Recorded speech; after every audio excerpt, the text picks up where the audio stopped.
Soy Pablo Armero y esto es la Biblia hoy. Bienvenidos.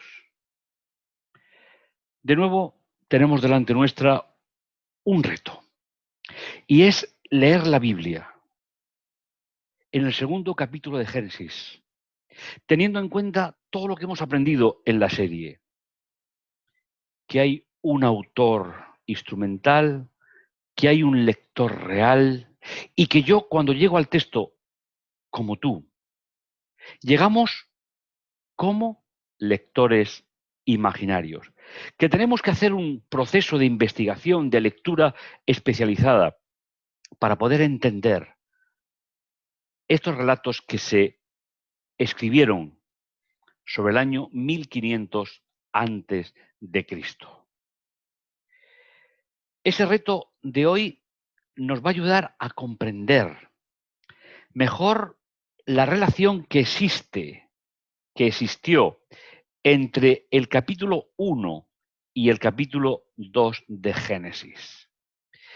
A veces los métodos que utilizamos para leer la Biblia no nos permiten mantener los textos en sus propios contextos, sino que montamos una lectura a través de la historia del cristianismo que nos hace a veces pensar que la Biblia dice una cosa cuando en realidad, leyéndola en todo su conjunto, nos ayuda a comprender otra muy diferente. Profundizando en las Escrituras, el segundo relato de la creación, creación y caída.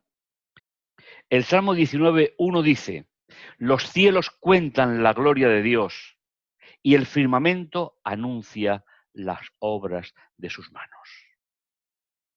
Por lo tanto, cuando miramos el mundo que nos rodea y el vasto universo, aunque nuestro mundo esté rodeado de problemas, de conflictos, todavía es posible ver un orden establecido por Dios en la creación. Comencemos recordando del programa anterior que Dios en el sexto día pobló la tierra.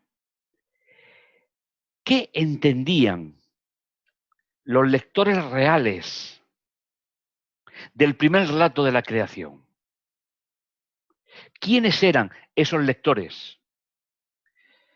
Moisés recibió la inspiración de Dios para contarnos los primeros capítulos del Génesis con un sentido pedagógico, no con un sentido científico.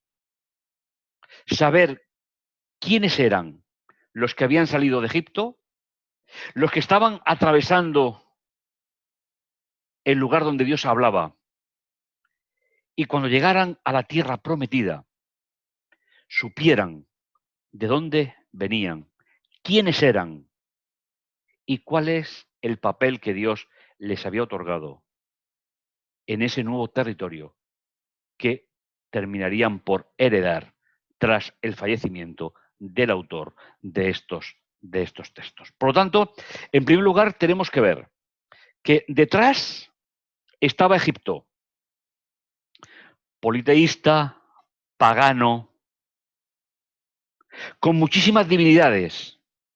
Inclusive, los hijos del faraón pensaban que eran los hijos de los dioses. En el horizonte, la tierra que Dios les iba a dar.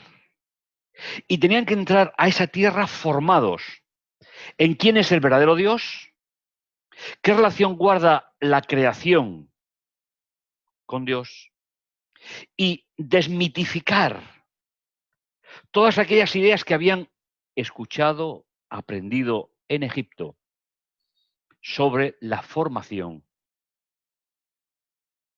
del planeta.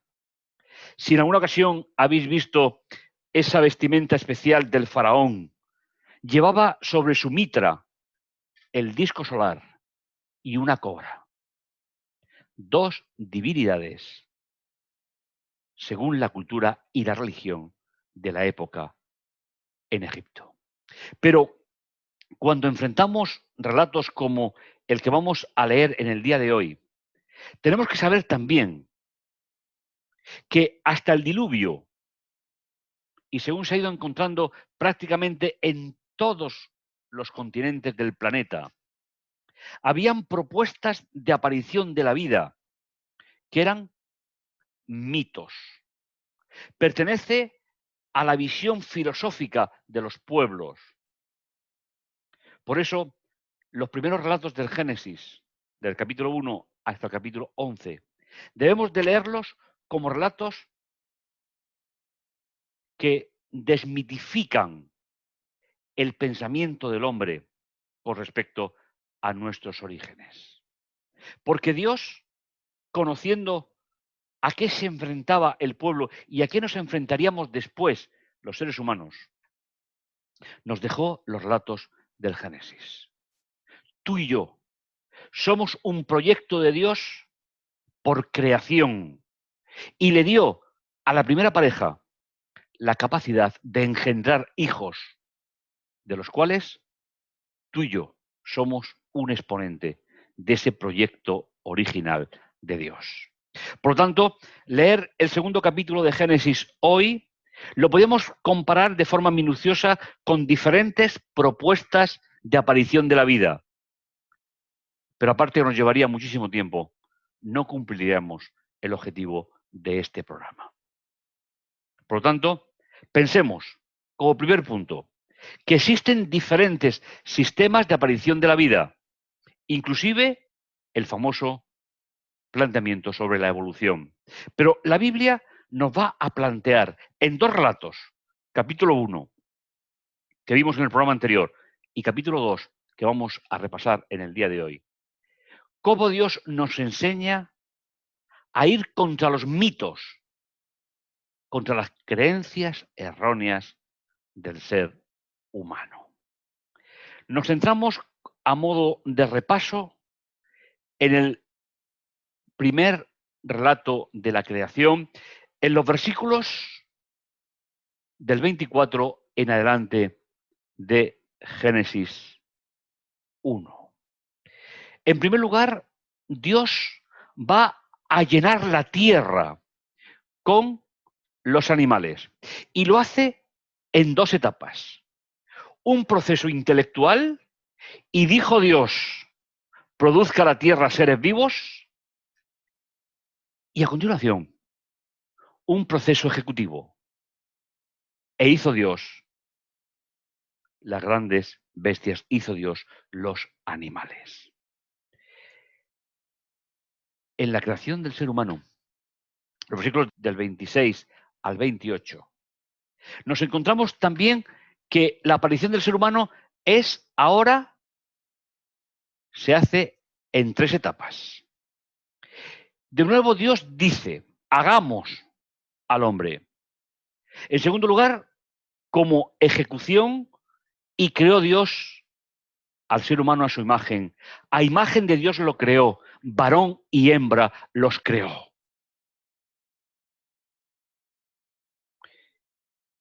Y la tercera de las etapas es bendecirlos. Es decir, es poner en funcionamiento ese proyecto de Dios.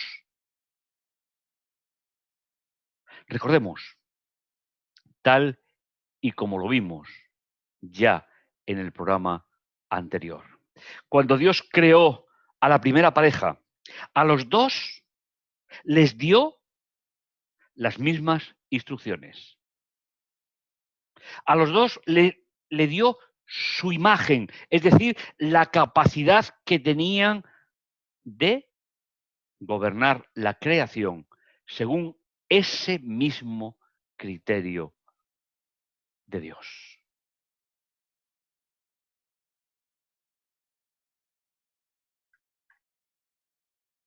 En este esquema simple, quiero compartir con vosotros una forma de lectura de Génesis capítulo 2, versículo 4, hasta el 3:21, que en el texto hebreo forman una sola unidad. En cierto modo, vamos a ver que esta sección es una ampliación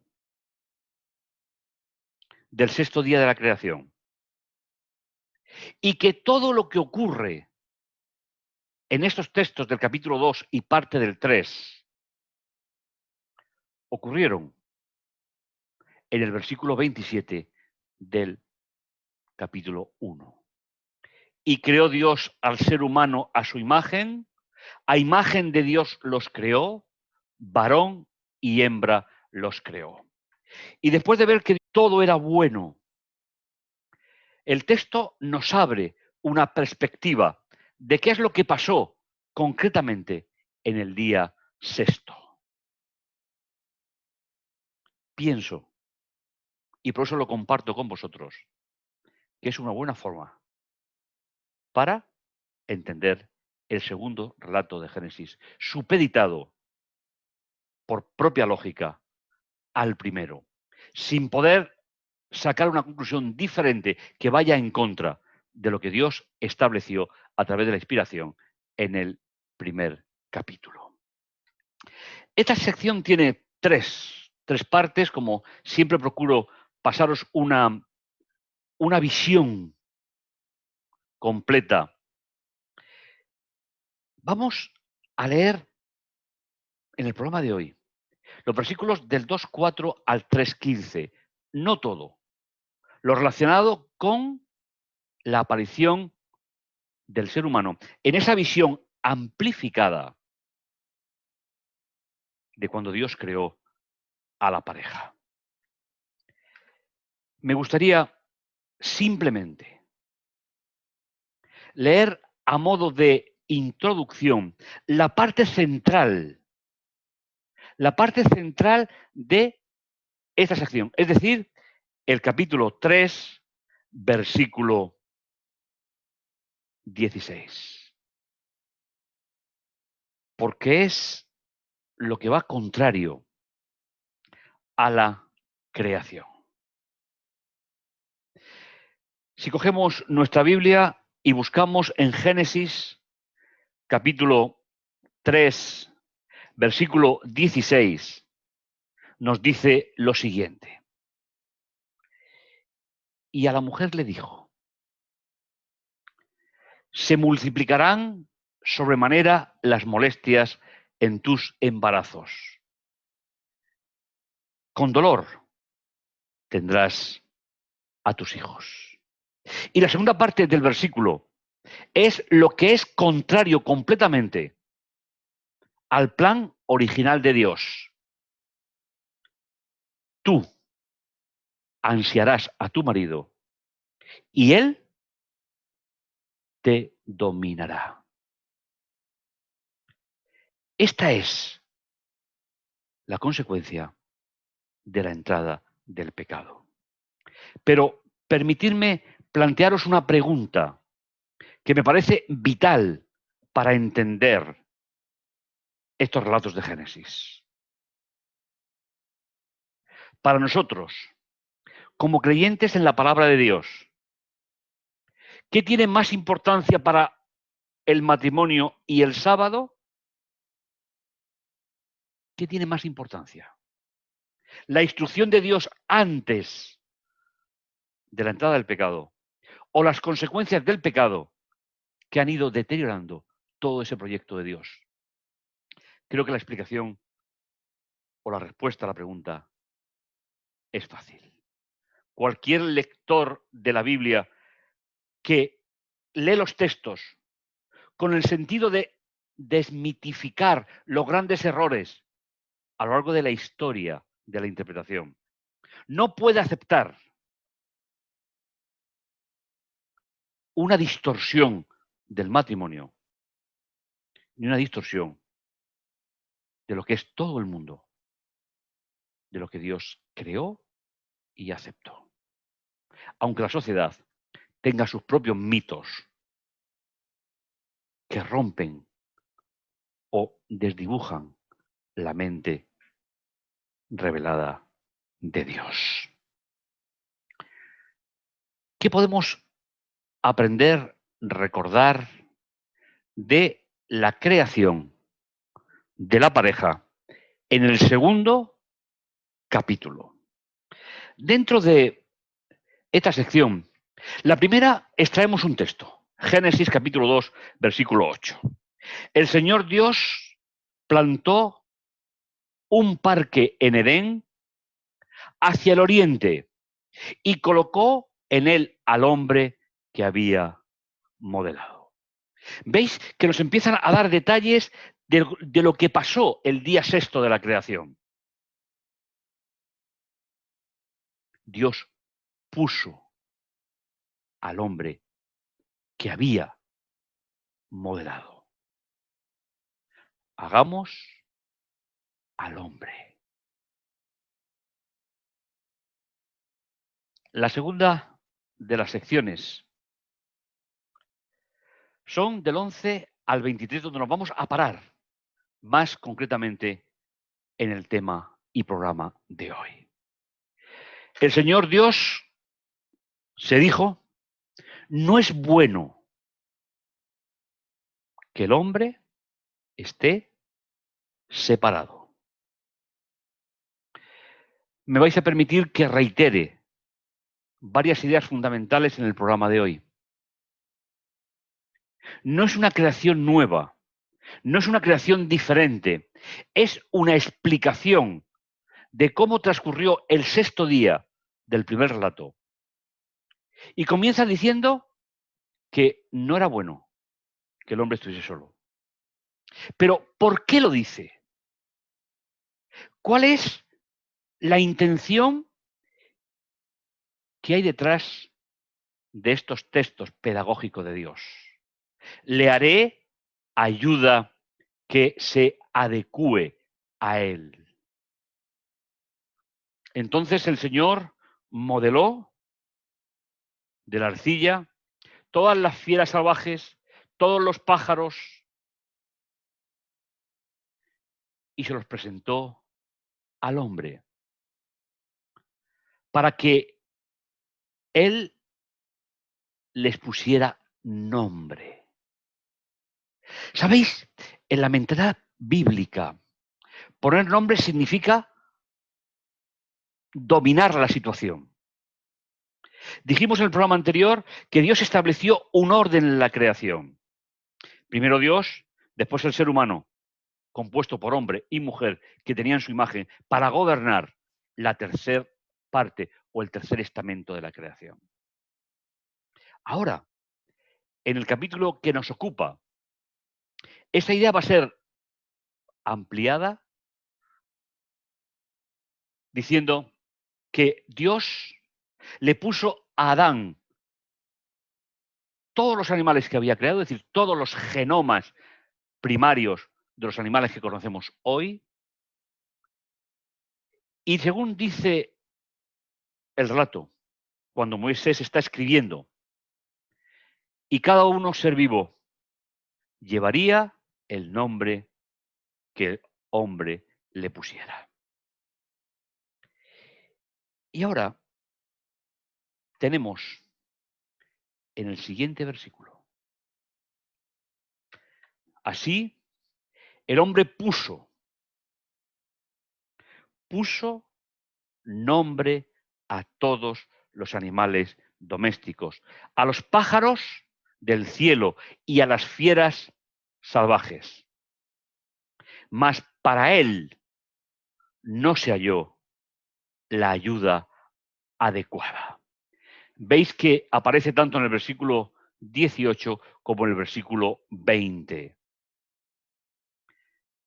Este relato nos cuenta cuál es la relación entre la formación de los animales y la creación de la pareja.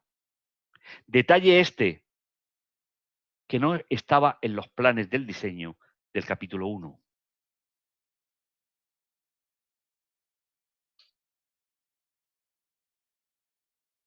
Entonces, el Señor Dios echó sobre el hombre un letargo y él se durmió. Del costado sacó e hizo crecer carne desde dentro hacia afuera. Y versículo 22. Del costado que le había sacado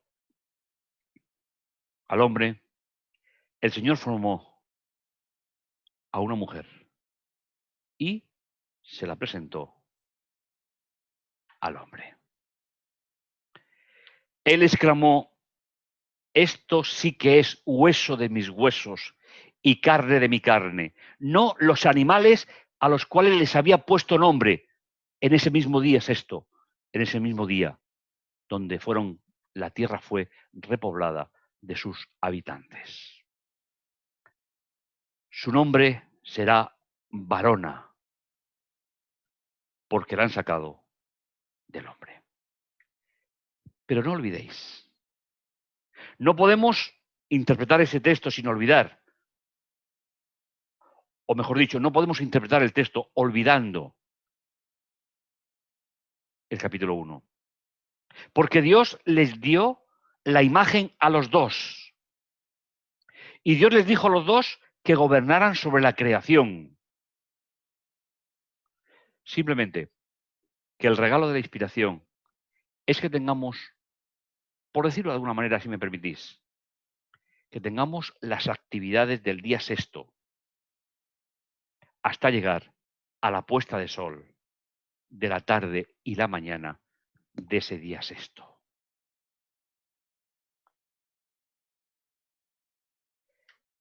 ¿Cómo podemos explicar, para no desvirtuar el relato, para no seguir con los mitos que tanto la filosofía como las teorías de la aparición de la vida e incluso lo que hemos heredado nosotros como cristianos después de casi 2000 años en que Jesús estuvo en la tierra? ¿Cómo podemos entender en la Biblia el término auxiliar o término ayuda idónea? ¿Sabéis? El término original aparece no solamente aquí, sino que también aparece, por ejemplo, en algunos salmos. Y siempre que aparece este término, está relacionado con Dios, en primer lugar, que ayuda y completa al ser humano. Y, por supuesto, a nadie se le ocurre establecer una inferioridad de Dios con respecto al ser humano. Por lo tanto, la inmensa mayoría de las veces que aparece el término está identificando a Dios que completa las necesidades del ser humano y dignifica al ser humano. La vez que aparece en el relato que estamos estudiando, no puede ser una excepción, a pesar de que históricamente se haya planteado de una manera completamente diferente. El sentido bíblico es: en ella Él estaba completo. Porque aparece, en primer lugar, por el significado de la palabra, pero en segundo lugar, por el contexto, la pareja frente a los animales. Y cómo los versículos de Génesis 1 se abren, se amplifican para darnos más detalles pedagógicos de cómo Dios estableció el orden de la creación. En el tema de hoy nos enfrentamos a un texto que cumple sobre todo un valor pedagógico: desmitificar las diferentes propuestas del ser humano sobre la aparición de la vida.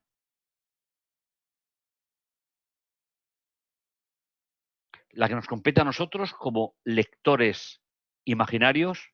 En nuestro contexto, en nuestro mundo, la gran propuesta antropológica y filosófica es la hipótesis de la evolución.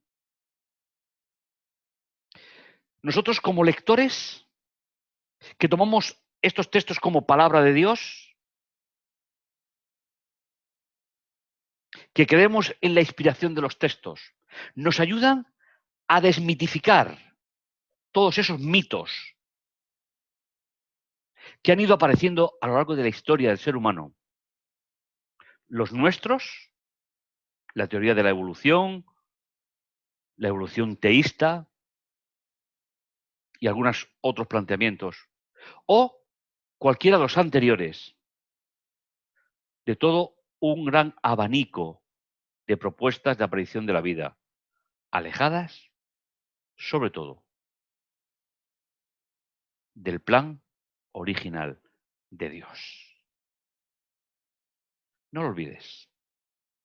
Lee el texto como lector que llega después del tiempo y mira a tu alrededor. ¿Cuáles son las propuestas que se hacen? ¿Diseños diferentes de matrimonio? ¿Diseños diferentes de pareja? ¿Diseños completamente diferentes, intelectualmente hablando, de la aparición de la vida? El relato que le sirvió a los primeros destinatarios que iban de camino hacia la tierra prometida, te sirve a ti y me sirve a mí hoy todavía para aprender cuál es el plan de Dios para mi vida. La vida no apareció por una serie de catástrofes y una serie de muertes. La muerte entró por causa del pecado y anteriormente ya Dios había creado el planeta, el universo y la vida. Cualquier relato que te llegue a tus manos, cualquier programa de televisión que puedas ver donde se plantea diferentes alternativas a la aparición de la vida no inspiradas. Tienes los relatos de Génesis 1 y Génesis 2 para comprender el plan de Dios y para conocer mejor a Dios cada día.